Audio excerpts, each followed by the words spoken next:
Good day guys, MF West here, and guess what? I'm making an Unholy Death Knight PvP talent guide. Now, a lot of guys, I think it's the second most asked thing besides my UI, so let's give it a shot, guys. Alright, so the first thing I want to tell you is, with my best items equipped, I'm 870. By no means do I rock these stats in PvE, but this is what I'm running right now in PvP because, as I said before in a video a long time ago, item level is very important in PvP. It's not very important. Basically, every 10 item levels that you have is going to give you a 1% stat overall increase in Arena. So that's 1% over 800 item levels. So I've got a 7% increase in stats compared to other people. Which is why sometimes also when you go into BGs and stuff, you see, how the fuck does the guy have so much HP? It's because of his gear, and he's probably also running reinforced armor. But I'm not talking about BG, guys. Let's talk about arenas. Okay, a lot of people have different opinions on what talents to run, but I'm going to give you guys my expert opinion on what I think are the best talents for Unholy Death Knights. Alright, now first row. This is quite interesting. Um, Honestly, guys, for me personally, it's between Gladiator's Medallion and Relentless. I wouldn't actually bother running Relentless though. Now, the problem with Unholy Death Knights, as you guys know, we get trained a lot. Why? We're clunky, we haven't got the best mobility, and we're a pretty easy target to stick to.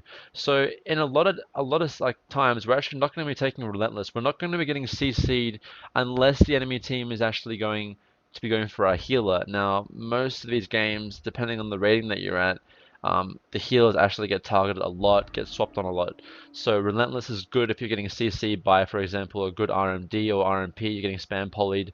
This comes in handy a lot. Now, guys, that combined with your racial, the Orc racial called Hardiness, can actually be very effective. Now, so Hardiness actually reduces the duration of stuns by 20%. With Relentless, you're looking at a freaking 40% reduction in stuns overall. So if you're playing against TSG, if you're playing against Lumberjack Cleave, two freaking warriors, Walking Dead, this Relentless and Hardiness are actually very strong. It's not actually worth you picking up Gladiator's Medallion against melee cleaves. If you're an orc, it's going to be different, guys, if you're different races, obviously, but I'm speaking for all the orcs out there, and I know there's a fuck ton of you. So that's row 1, guys. Row 2.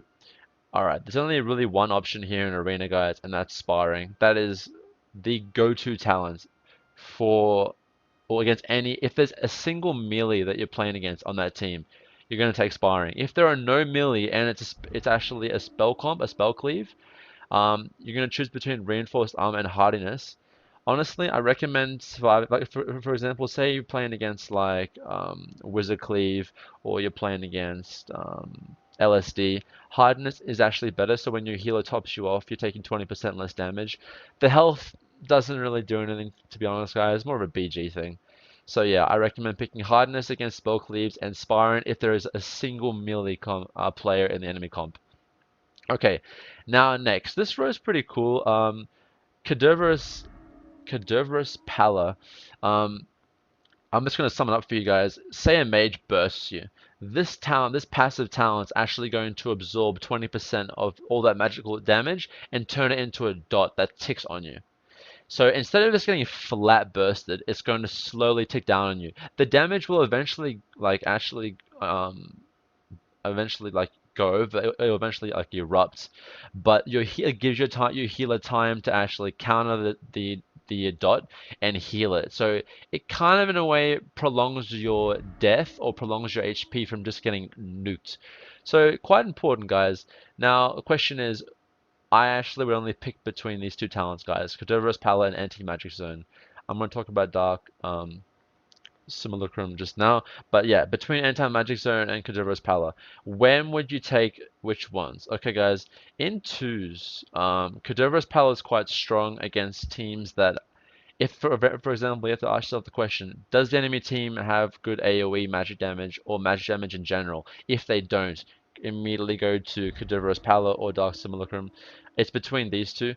For against comps that, like, so say two warriors, a warrior death knight, a warrior rogue, I wouldn't even bother picking up anti-magic zone against two melees.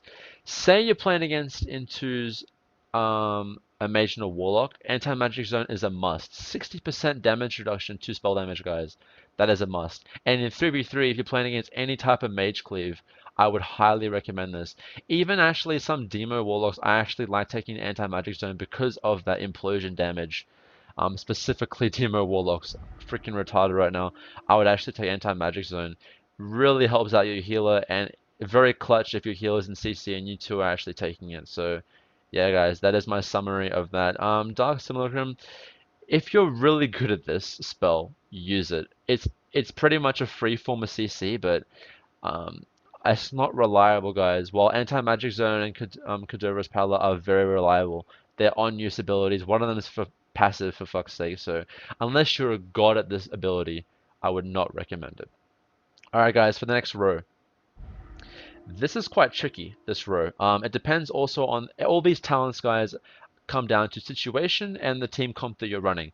If you're running, say, Shadow Cleave, you're playing with a Affliction Warlock, or you're playing with a Shadow Priest in threes, I would highly recommend Necrotic Aura because this is going to increase all magical damage within 12 yards by 8%. If you're playing with a warrior or you're playing with a feral druid as well, feral druid's bleeds actually count as magical damage as well. So necrotic aura does do well on top of that, but I do like taking Heartstop aura against RMDs and RMPs. Why? Because they're very cooldown reliant comp, and this really does actually set them back 20% in an entire arena battle. It really is going to help. Decomposing aura, it's like when you're playing with kind of like a rot comp, so Ebola Cleave or Shadow Cleave, where you're rotting targets, you have to choose between Decomposing Aura and Necrotic Aura. I personally like Necrotic Aura. Why? Decomposing Aura like requires you to be within 10 yards, whilst Necrotic Aura is 12 yards. So a 2-yard differential, and Necrotic Aura is going to do more. It's doing more damage, and it's actually, it's actually better in the overall run. So there you have it, guys. That is that row.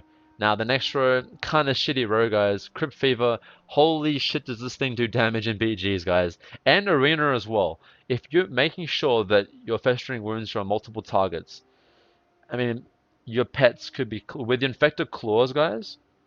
I'm going to pair this up with Infected Claws.